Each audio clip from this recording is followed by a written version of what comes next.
Bom, depois que é elaborado o PPA, a gente vai para a segunda escadinha ali, que é a Lei de Diretrizes Orçamentárias.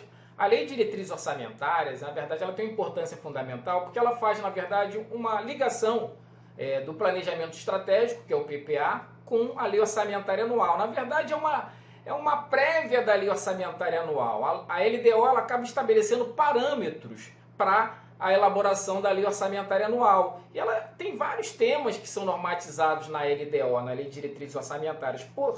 Porém, nesse vídeo, né, que é uma visão mais prática, a gente vai focar em dois pontos fundamentais que devem ser regulamentados na LDO, que são as metas fiscais e os riscos fiscais. Porque é a partir dessa definição de metas e riscos que o governo acaba elaborando o seu orçamento, né, com base nesses dados, né, desses parâmetros. Então a primeira coisa que tem que ser visualizada, né, a gente vai começar a visualizar aqui, que para elaborar o orçamento, o governo vai acabar fazendo o quê? Ele elabora o orçamento sempre no ano anterior. Então, por exemplo, a gente está em 2020, o orçamento foi elaborado em 2019.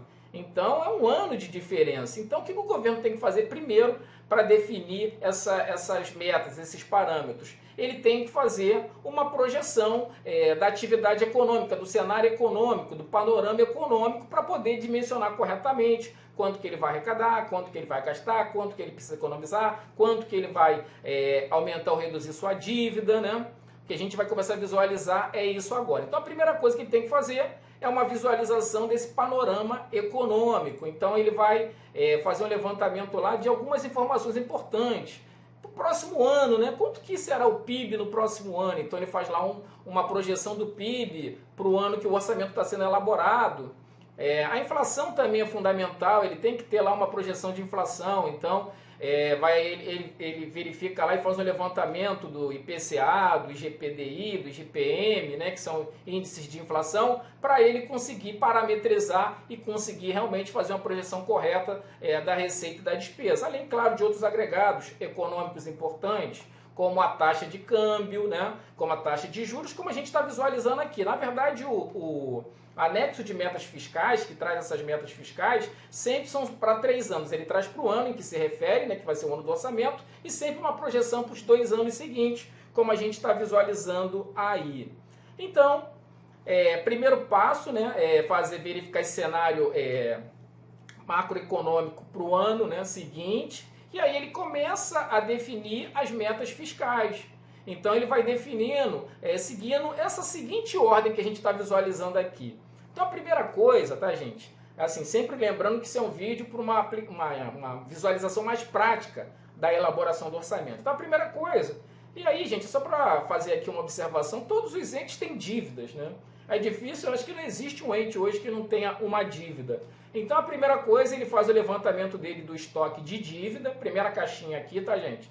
Primeira caixinha do estoque de dívida. E aí ele verifica se a dívida dele está grande, está baixa, se ele vai querer aumentar a dívida, se ele vai querer reduzir a dívida. Ele vai definir qual vai ser a meta dele para a dívida. Então, por exemplo, se ele quiser diminuir a dívida que ele tem, ele vai ter que ter o que a gente chama de resultado primário positivo, ou superávit primário. O que é isso? Superávit primário é uma economia que o governo faz, né, para reduzir a dívida. Então, quando o governo fala assim, vou ter um superávit primário, quer dizer que ele vai ter uma economia para reduzir a dívida. Então, se ele quer reduzir a dívida, ele tem que ter superávit primário, que é esse esforço fiscal feito pelo governo para reduzir a dívida. E para reduzir a dívida, ele tem que ter mais receita do que despesa, porque senão ele vai aumentar a dívida. Se ele tiver mais despesa do que a receita, ele acaba aumentando a dívida. E aí, com base nessa definição do estoque da dívida, quanto que ele pretende ter de dívida, a poupança que ele pretende economizar para reduzir essa dívida ou não. Se ele quiser falar, quando o governo fala assim, tem um rombo nas contas públicas, né?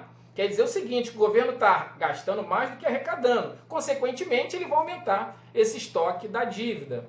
E aí, tem lá, né, depois disso, né, depois da definição do resultado primário que ele pretende obter, aí sim ele faz a projeção da receita que ele pretende arrecadar no próximo ano, né, a meta de projeção de receita, e em relação às despesas, aí vai também uma observação, um alerta aqui para vocês. Tem 2 tipos de despesa no governo, as despesas obrigatórias e as despesas discricionárias. Então, despesa obrigatória é aquela que ele não tem como deixar de pagar. A lei obriga, né? É uma despesa que ele não pode deixar de pagar, senão ele vai cometer uma ilegalidade. Então, geralmente, despesa de pessoal, né? Despesas contratuais, né? E essas despesas não tem jeito, ele vai ter que pagar. Agora, tem as despesas discricionárias, que ele faz se ele quiser, ele tem essa possibilidade de fazer ou não. Então, as despesas discricionárias, basicamente, são aquelas despesas que o governo realiza, por exemplo, com investimento, né? Por exemplo, construir uma escola, construir uma praça, construir um hospital, reformar um estádio de futebol, reformar, sei lá, algum equipamento público, isso é discricionário, né? O governo, ele, teoricamente, não é obrigado a fazer. Então, geralmente, quando o governo tem que cortar, ele não vai cortar nas despesas obrigatórias, ele vai cortar nas despesas discricionárias. Então, ele vai deixar, muitas vezes, de fazer investimento, porque ele não tem margem para fazer esses investimentos. Então, ele define lá, né, a projeção das despesas obrigatórias, as despesas discricionárias e também, é claro, a projeção de juros. Porque se ele tem dívida, como eu falei, todo governo tem dívida, ele já tem mais ou menos uma ideia quanto que ele vai gastar de juros.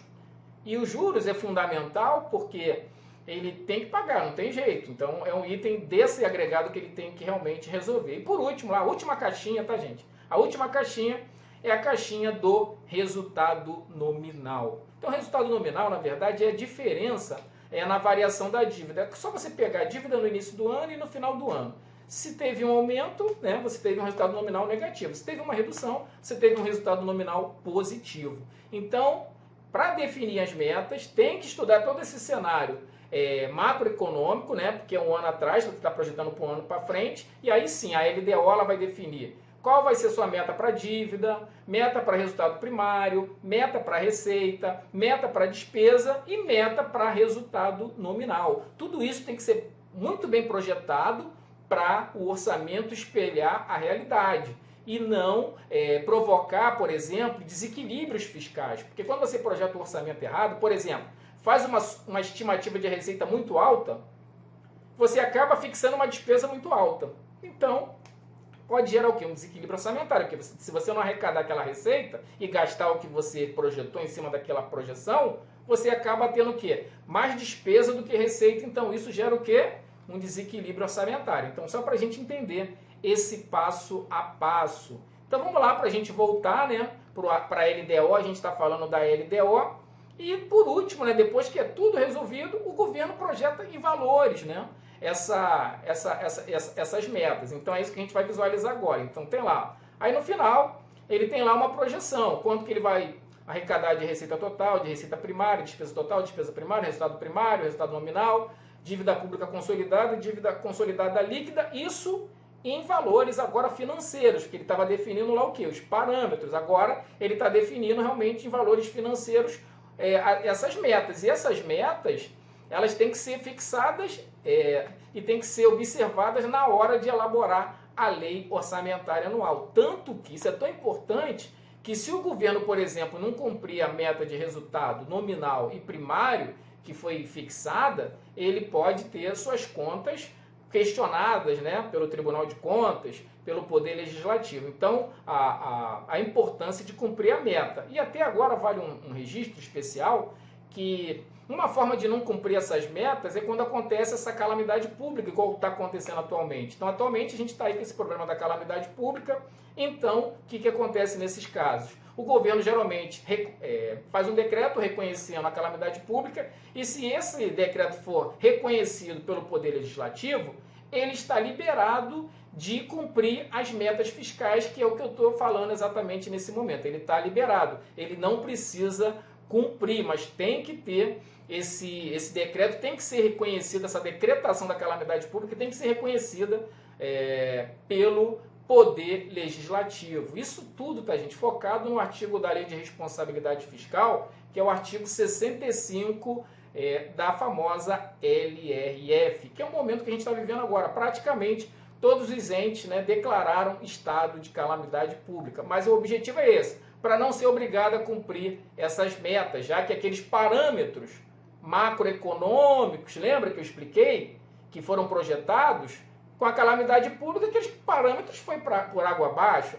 Então, por exemplo, aquele PIB que estava projetado para 2,5%, esse ano o FMI já falou que vai ser uma queda de 5,5%. Então, de 2,5% para queda de 5,5% quer dizer o seguinte, que a atividade econômica vai piorar muito e o governo vai deixar de arrecadar. Se ele vai deixar de arrecadar, ele não vai conseguir atingir aquela meta que ele estabeleceu na sua lei de diretrizes orçamentárias. Beleza? E aí, retornando aqui, outra informação importante que tem que ter na LDO é exatamente definir os riscos fiscais. Porque o governo, muitas vezes, o que ele tem de passivo, tá, gente? Está no balanço patrimonial dele. E o que ele tem de dívida, de obrigação, está no balanço patrimonial. Só que ele tem algumas ações, né, que estão rolando, algumas atividades, algumas informações que estão rolando que, se acontecer, né, um desfecho negativo, isso vai gerar uma despesa para o governo. Então, esses riscos, eles também são mapeados e inseridos no anexo junto com a lei de diretrizes orçamentárias. Então, assim, vou botar aqui uns exemplos desses riscos fiscais na LDO que a gente está falando agora. Então, por exemplo, o que são riscos fiscais que vão estar contemplados? Então, demandas judiciais. Então, por exemplo, o governo tem uma ação rolando. Ele não tem despesa, mas se ele perder essa ação judicial, ele vai ter. Então, isso é um risco. Avais e garantias concedidas. Ele tem lá, ele foi fiador de alguém. Se aquela pessoa não pagar, ele que vai ter que pagar. Então, vai virar uma despesa. Frustração da arrecadação devido a fatos não previstos à época da elaboração da peça orçamentária. Olha só, inclusive está acontecendo agora, né? O governo não sabia que ia acontecer essa queda da atividade econômica, então ele está tendo uma frustração na arrecadação. Discrepância entre as projeções de nível de atividade econômica, essa questão do PIB, né? Por exemplo, taxa de câmbio que aumentou muito, então bagunçou todo o orçamento dele e isso realmente gera despesa, né? Isso gera gasto. E ocorrências de epidemias, enchentes, abalos sísmicos, guerras e outras situações de calamidade pública. Olha o detalhe, que não possam ser planejadas.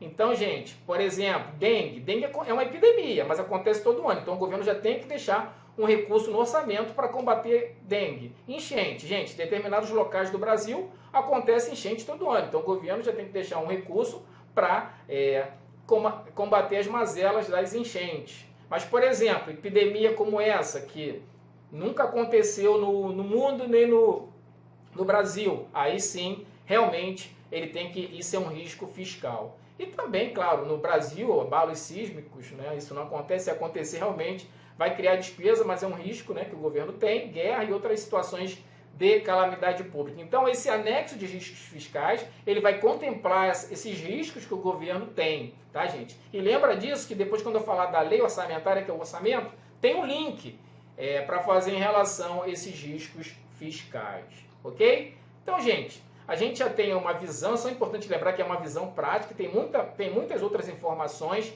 na LDO. A LDO ela regulamenta vários parâmetros. É importante lembrar que a LDO não tem dotação orçamentária para autorizar despesas, ela basicamente só trabalha com parâmetros. Geralmente o que tem na LDO, em matéria de autorizar despesa, é mais ou menos o seguinte, geralmente quando o orçamento não é aprovado, até o início do ano, né? Aí a LDO tem um dispositivo dizendo que pode gastar não sei quantos % da proposta, alguma coisa nesse sentido, mas ela não traz dotação orçamentária, é uma lei que traz parâmetros para a elaboração da lei orçamentária anual.